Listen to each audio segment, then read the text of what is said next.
Welcome to Deal to Heal with E. James podcast. On this podcast, my guest and I will discuss topics and ways to help us to heal in every area of our lives. I believe that everyone can live a life that is happy, healthy, and whole. So I'm on a mission to help people to deal, heal, and fulfill. Deal with your problem, heal from the pain, and fulfill your purpose. Thanks for tuning in. Let's get to it. Hey guys, before we jump back into the podcast, I want to say thank you for listening. But I noticed that you haven't subscribed to our YouTube channel yet. Go to Deal to Heal Podcasting Network on YouTube or just scan the QR code in the corner where you'll be able to find multiple podcasts that we have with over 300 episodes that's uploaded right now for your enjoyment. So do that really quickly. Now, get back to the podcast. All right. Welcome to the Deal to Heal with E. James podcast. I am your host, Earnest James, and I believe that everyone can and should live a life that is whole, healed, and healthy. Therefore, I'm on a mission to help us to deal, heal, and fulfill, to deal with your problems, to heal from the pain, and to fulfill your purpose. Thank you guys once again for tuning in to the Deal to Heal with E. James podcast. Make sure that you guys subscribe to our new YouTube channel, which is the Deal to Heal Podcasting Network on YouTube, where you can find the Girl Dare Discussions podcast. You also find the Deal to Heal with E. James podcast and a couple other podcasts that we have. So make sure you guys are going there and checking us out. But today, just like any other day, we are blessed with a guest. Miss Jessica, how are you feeling? I am good. How are you doing today? I am well. First of all, let me say thank you for being here, because you could have been anyone else, anywhere else, with anyone else, but you're here with me and my listeners, and we definitely appreciate it. So, Miss Jessica, we're gonna jump right into this thing. Do me a favor, introduce yourself to my audience. Tell us a little bit about who you are and what it is that you do. Yes, so my name is Jessica Sanchez. I am the founder CEO of Daughters of Both Sons. It is a nonprofit organization and is specifically tailored to Black and Latino women and their families. So we deal with trauma informed care, aligning individuals to culturally aligned care. Through mental health services, we have a expansive therapy network across the U.S. We also do resource navigation as well. So if they're going through domestic violence, they need to find a food pantry, homelessness, immigration, legal. We'll connect them to services in their area as well. And we also do healing circles. We are involved locally as well in South Carolina, Myrtle Beach, with various community initiatives as well pertaining to mental health, and also a new program that we just started, which is called Spectrum of Hope. And that specifically is to help individuals in the Black and Latino communities and families navigate.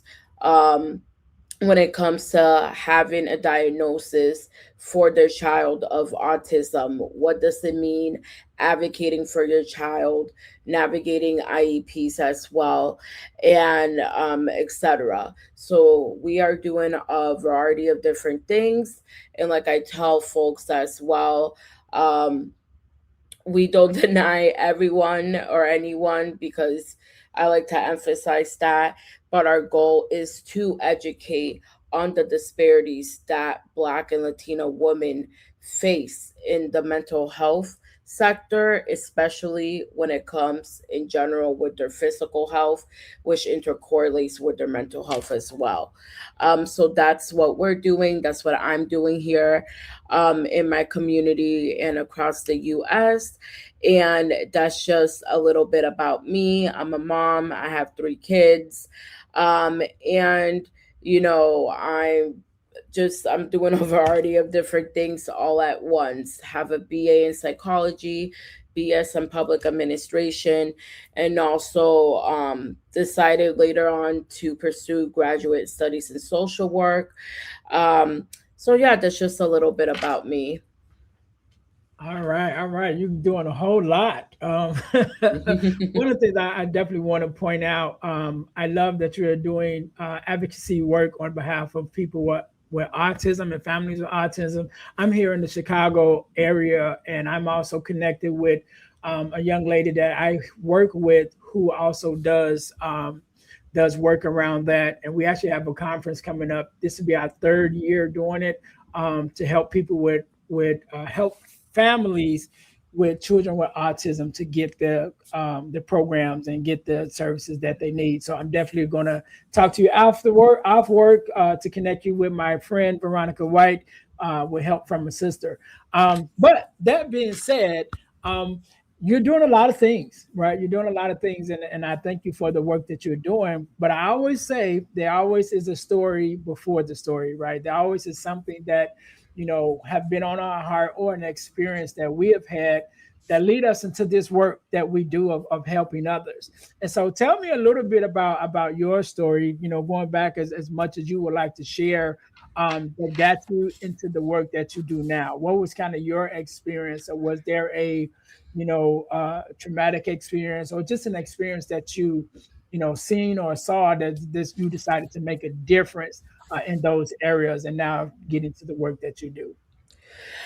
So yes, I mean, personally from lived experience, I've gone through myself a variety of different traumatic experience, from, and I'll be completely transparent, from being married 4 times, right? Being in a marriage where I was being abused and going through domestic violence and almost losing my life, to getting also married for the first time at 17 years old and becoming a Mhm. military spouse. And then just facing abuse and sexual abuse in the past as well, even in my earlier 20s, and substance abuse as well.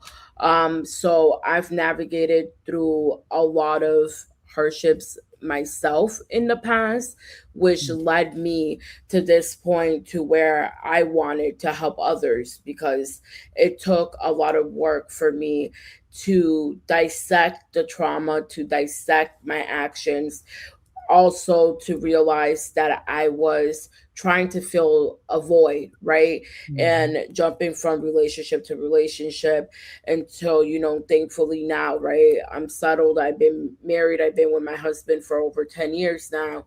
But these are situations, right, that even go back as far as childhood, right?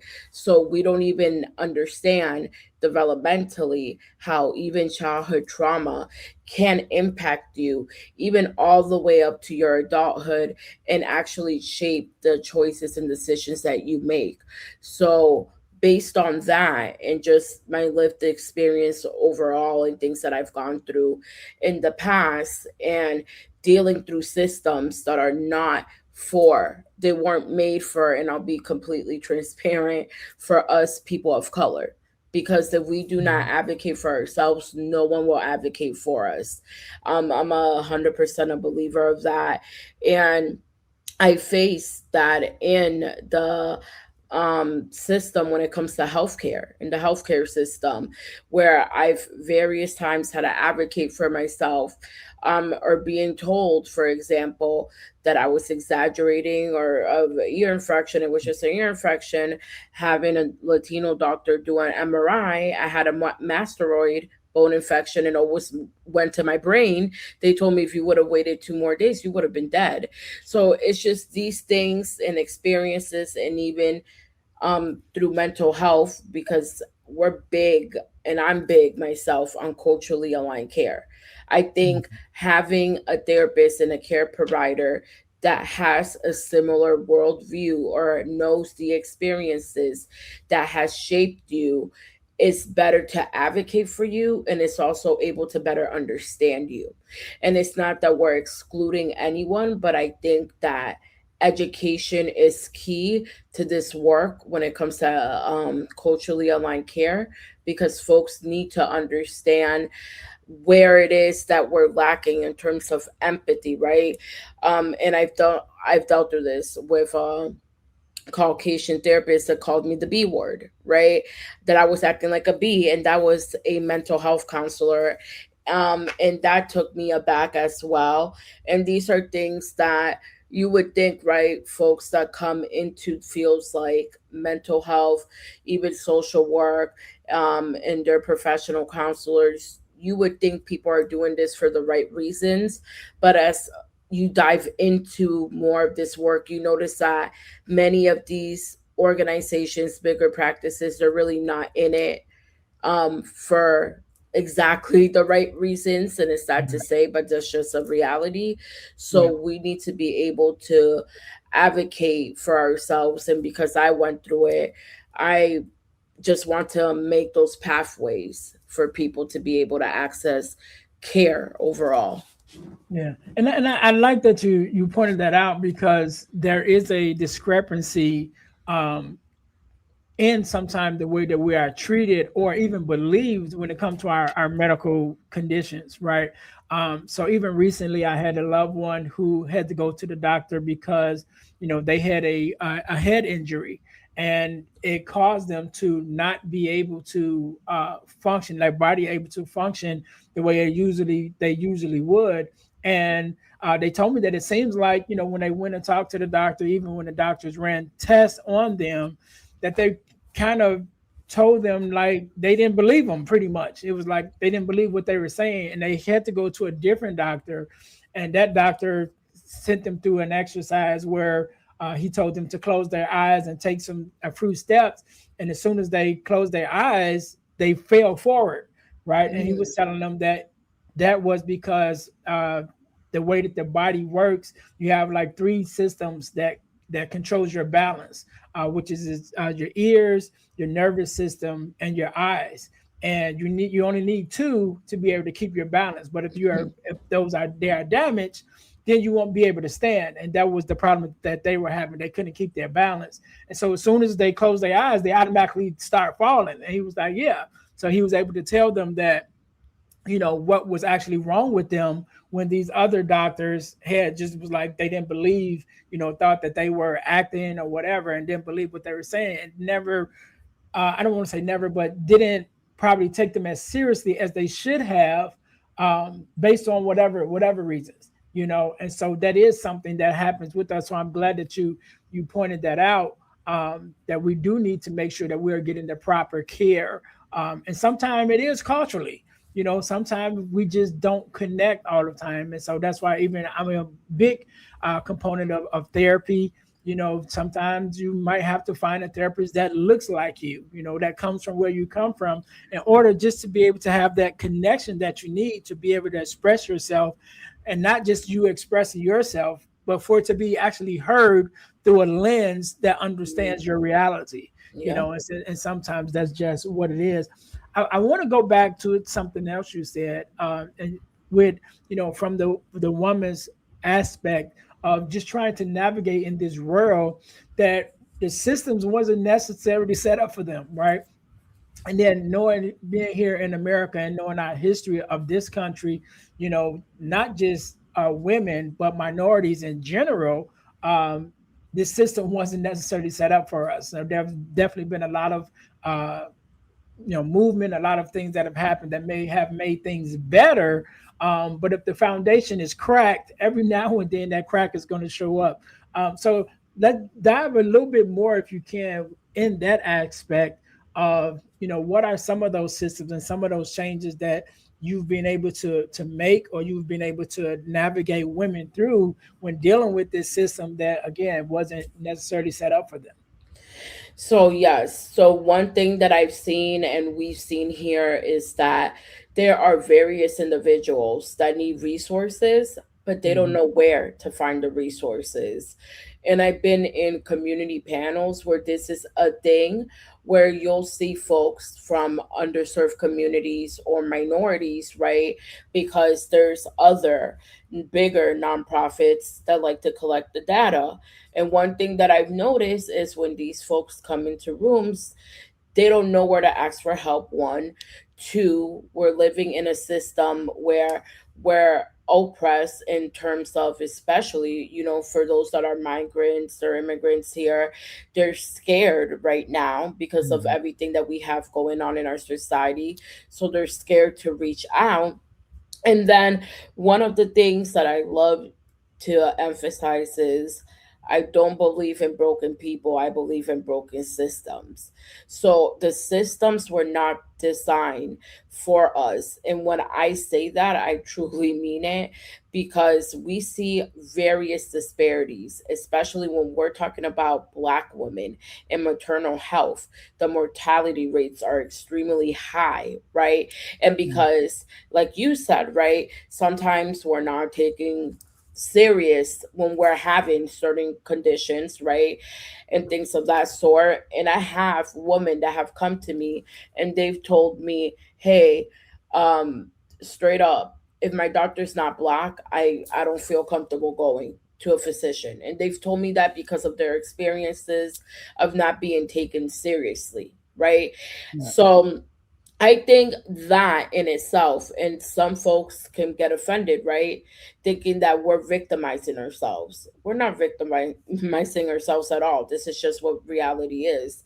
Personally, me, I consider myself Afro Latina. I'm Puerto Rican. I could see it from from both ends, and I could see a variety of different factors that come into play with a lot of these systems, right? So when you build a system where folks are literally, right, because we're in a capitalistic society, Mhm. we're built on these healthcare systems that deal with premiums, co-pays, right, which is now even making it more inaccessible for people to get even their health care because of subsidies that were cut, right? And Mhm. people being very limited. They're trying to survive, yet most people can't even afford the health insurance. And then they can't even get onto programs like Medicaid because they're just above the threshold and they're literally living paycheck to paycheck. So these are things that we have to ask ourselves, okay, where where and how were these systems founded? Because even if you go back to the history of even social work, even back, right, to decades ago, even when it came to the indigenous community, social workers at that time had a hand in those communities downfalls per se. Mhm. And historically we know that, right? When in social work now, right, we're being taught that we have to advocate showing equity, being into social justice as well, and making everything equitable and fair for folks, while at the same time we're seeing right from the history of this nation how even systems that were quote unquote place to help people force folks to assimilate into a culture in society as well that was not for them, that they weren't accustomed to. And that trickles down a downfall of a variety of different things to happen from decade to decade to decade, right? So this is why advocacy work is so important. Yes, we have to advocate for ourselves because no one else will. And I will tell you, we've made it a long way from where we were even a decade Mhm. ago when it even comes to mental health to where we are now, but we still have a long ways to go. But it's Yeah. going to take each and every one of us to hold ourselves accountable and also to humble ourselves. And I mean this for all races, not even Blacks, Latinos, even the white culture, the Asian culture, right? Because we all have biases and we're all prone to being biased, all of us, but we have to check ourselves when we have those biases. So we have to really look at where historically have we've gone into having a hand into our own downfalls in a sense, right? So this is what we're seeing. This is what we see overall in our communities. And I think because of the mistrust in the systems, this is why it makes it harder for folks to want to reach out to get the support and help. Yeah, yeah, and I think that's very important because I do believe that we have to come together and the work that we do when advocating for not just for us but also advocating for others.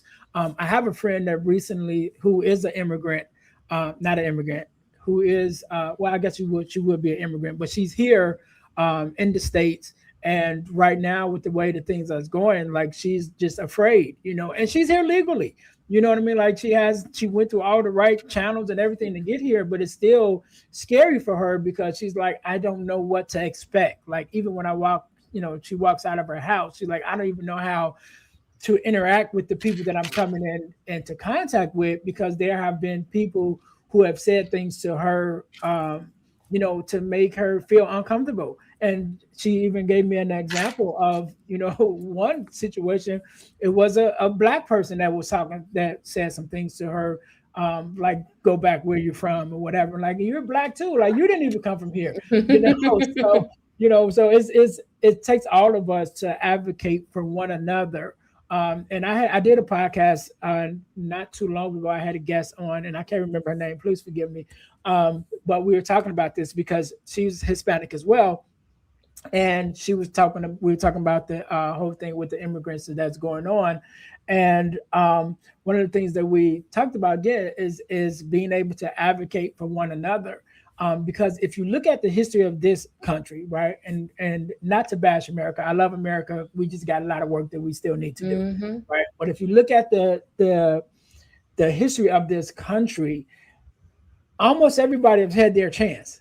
You know what I mean? It's like they've picked some group of people at every stage of our Yeah. country, and that was the person. If you start with the very beginning, you mentioned about the indigenous communities that was here when they got here, and how it was like, all right, when they decided to, that they wanted more land, they pushed them farther inward, and then you got the Trail of Tears, right? With what we learned in social studies growing up. And then even with like you said, the social workers being a part of it, but gifting them the blankets that had smallpox and then killing out half of the community. Like all of those things happened. The Chinese community that came in to help build the railroad system. And once the railroad system was done, then they pushed them out. Like this country has always had its people that it has targeted throughout the years.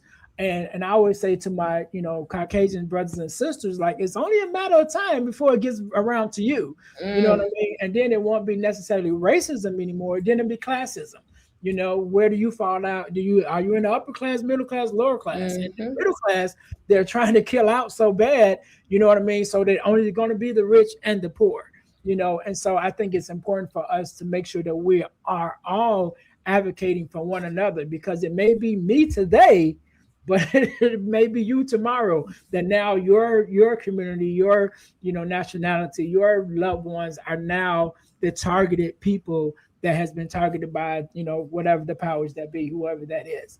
You know what I'm saying? And so I think that's very important that we advocate for one another, in every aspect. Whether it's health, whether it's health and wellness, relationships, whatever it is, we need to be able to really stand for this country to do what it promised to do, which is to be a melting pot where all Hmm. people and all cultures are able to come together and live in harmony.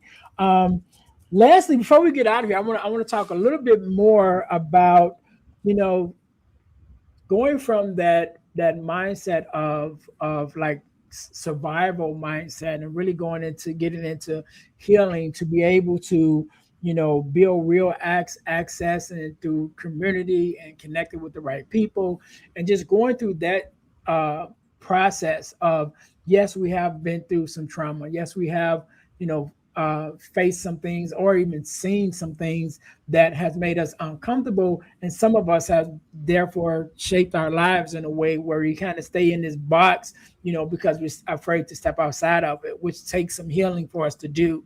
So let's talk a little bit about just moving from the survival of healing and getting to the point where you're actually thriving and you're able to lift your head up and really take your life into your own hands and create it to what you want it to be. So when you're talking to someone who may be on that healing journey, that's trying to get out of survival mode into thriving mode, what are some of the things that you're able to encourage them and teach them to do that they're able to then be able to walk in that light?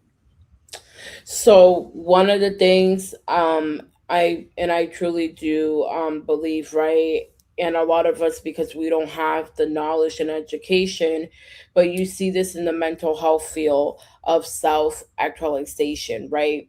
So for many people, right, fulfillment could come from different and a variety of various things, from family, from Mhm. their faith community, also for their work, right? Some people feel fulfilled when it comes to who they feel as excuse me, who they feel as someone that's been accomplished through the work that they do. There's also people that might feel accomplished when they reach a spiritual height, right, in their faith, and that becomes their identity. And then there's people as well, their family, right, being a parent, being always family oriented, that becomes their identity. So we all find an identity that we most interrelate with, and then Mhm. we reach self actualization. And reaching self actualization, it goes from, okay, what am I pouring into other people versus to what am I doing to pour into myself. And I think we focus so much of our time pouring into others. Even Mhm. as parents, right? We love our children, but we focus or hyper focus on our children, or we'll hyper focus on work, or we'll hyper focus on religion. Okay, that's all good. It's good to have a balance. But what are you doing to fulfill the needs that you need and have as a person? Because we all have needs, right? We all have wants as well. But when we start pouring into ourselves versus pouring into other things, situations, people, then the narrative starts to change. Because at this point, we need to find out within our core who we are as an individual, what fulfills me. And it could be different for everyone, right? But the thing is, we also live in a society where we're always on the go, go, go, go, go. And there's not enough time to take for us to rest, to think, to be a respite, and actually think about the things that make us happy. And I know this Mhm. is very touche, and people say this all the time, but what makes you you? What makes you fulfilled, right?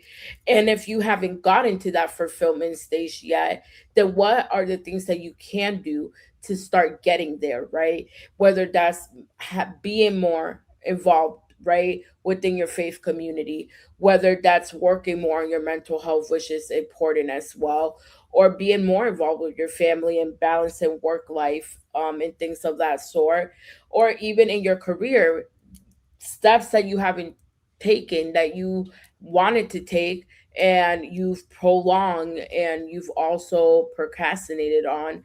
But these are the things that we have to think about. So for me, right, especially when it came to trauma, right? It got to a point where instead of me hyper focusing on all of the wrong things that were happening in my life, I started focusing on all of the good things that were happening, but beyond even the good things, the things that I wanted to Mhm. happen, right? The things that I wanted for to wanted to manifest and wanted to accomplish in my life. And when I started pouring all of that energy towards myself and what I envisioned, which I remember when I started on this journey, a vision board, and I've actually accomplished, now looking back, even more than what I put on that board, right? On that journal, and continue, right, to do so. But when you start pouring into yourself, it makes a world of a difference with how you navigate life, relationships, situations, and everything in between, right? Mhm. Because when we focus and put so much energy on the negative, or in situations, or in relationships, or in people, right, we tend to lose ourselves. So that's one thing I would say, especially with navigating trauma, looking at not only the situations that have occurred in your life, because those situations, if anything, they make you who you are and who you're going to Yeah. become. And those are, even the ugliest situations can be a testimony to a beautiful, right, story at the end. Mm. But what can you do to turn the darkness into light and igniting yourself? What things can you do for you, ultimately, right? Because if we're not okay, the whole operation, whether it's family, business, kids, mental health, everything's going to fall to the wayside. So what can you do to pour into yourself? And once you start pouring into you, I, at least for me, my experience, I started noticing that things just came, everything started to fall into place because I started focusing on me and what I needed, and then everything else fell into its place. So I would definitely encourage people to pour more into themselves and not in what's going on in the world right now, not what's going on in your marriage or your relationship or things at work, but what makes you you. Find out the core of you, and once you start having that relationship with yourself, good things come from there. Yeah, yeah, and I agree 100%. Definitely on this journey that I've been in the last couple of years, like personal development, which is what you are describing, has been so vital. Like when you really take time to figure out who you are, your desires, your likes, the things you don't like, really find out your inner core of who you are as a person. It definitely changes your life. And then also, I wanted to say, first of all, congratulations on the things that was on your vision board that you were able to bring to life. I definitely would encourage anybody to do vision boards. I did my first vision board maybe about 3 years ago, and I've been doing them ever since then, but I always go back to that one, that very first one. And I had maybe like 12 specific things on there that I wanted to do. And at this point, it's only one thing that I haven't done yet that's still on that original vision board. And it's just something about, even as the scripture says, write it down and make it plain, with your vision. When you're able to write it and able to look at it every day, it just refocus you every morning to say, okay, these are the things that I said that I want for my life. What can I do today to get closer to accomplishing, whatever these things are? And so, yes, vision boards definitely play a vital role, and that self development, just to get yourself started on the right direction. Before we get out of here, one more thing I want to talk about. I know that you're an author.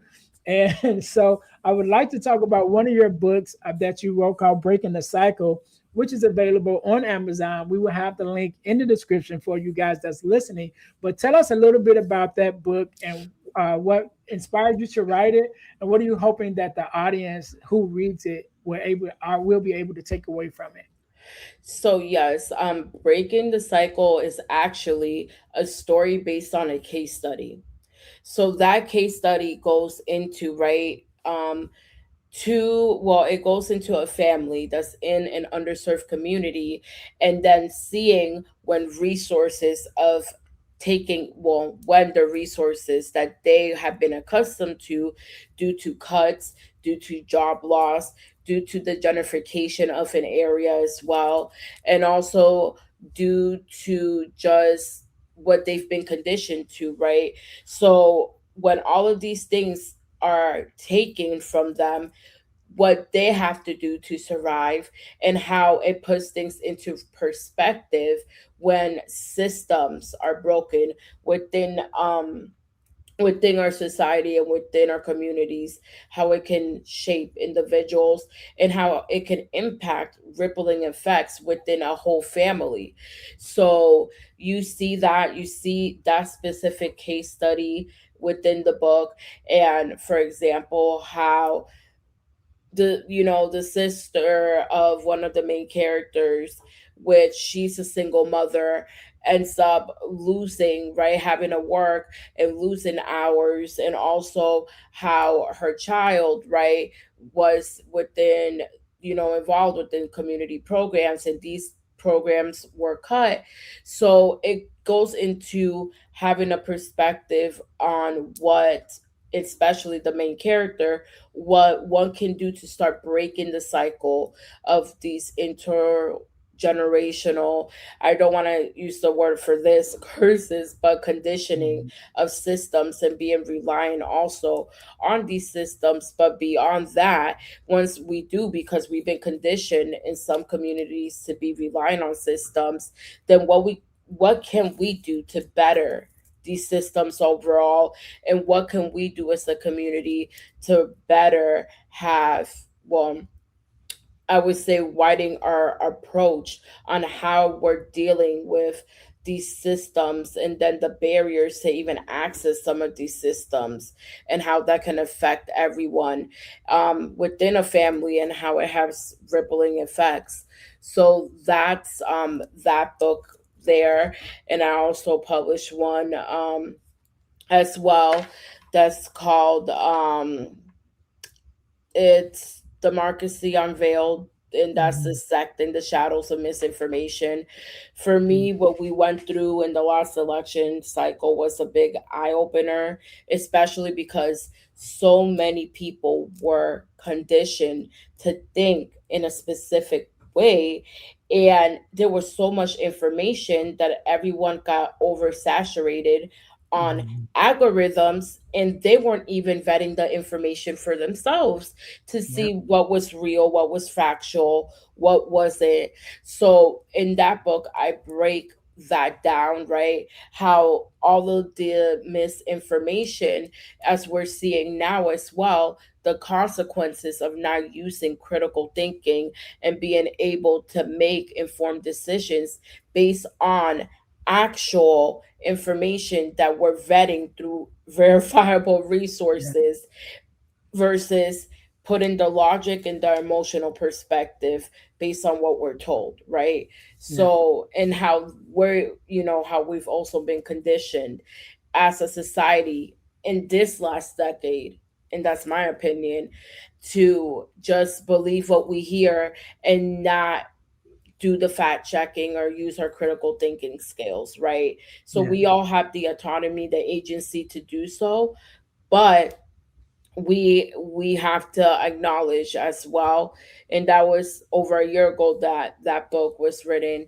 But just thinking about where we've gone through now, I think that we have to acknowledge what got us to where we are now, and how can we repair all of the broken systems, because this is going to take years of Yeah. all the work that was done literally was has been broken down, especially the last year to two, for real, just everything dismantled.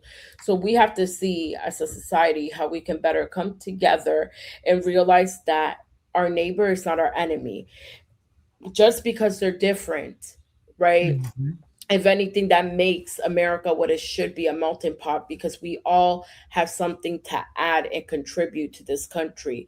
So Yep. instead of looking at our neighbor as our enemy or our competition, how can we see them in a way that, hey, they're contributing to society and we're all benefiting each other?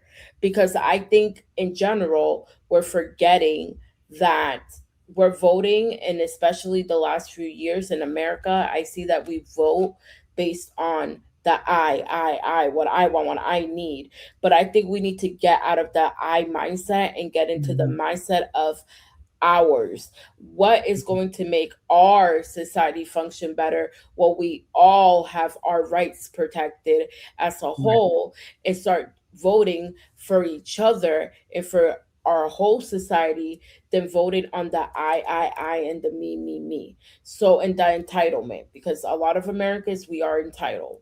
Sorry to say, but I Yep. have to be 100% honest, and we have to be Yep. unconditioned from that entitlement that we feel and that we have, right?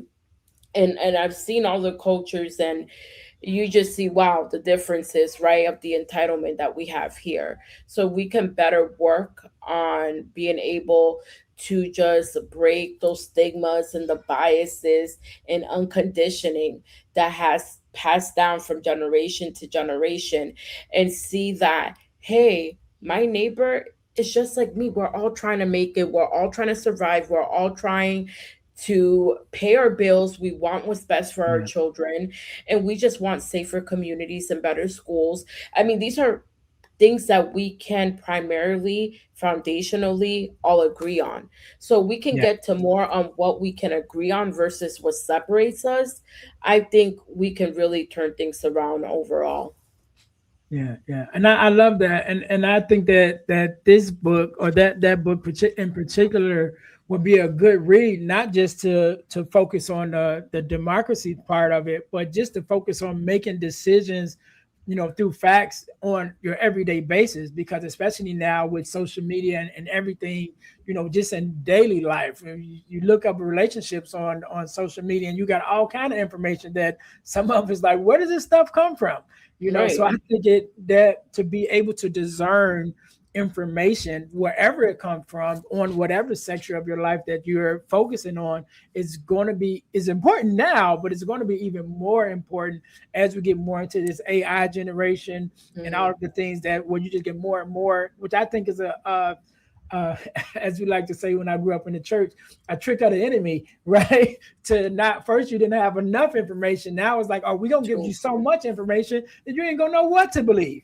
You know what I mean? And so you can kind of use that as a reverse, reverse thing to still get the same outcome, which is basically mind control and be able to control the masses the way they want you to think by giving you so much information that you can discern truth from fiction. And so I think that book definitely is going to be a must read just to be able to for us to be able to process the information that we've been given on a daily basis.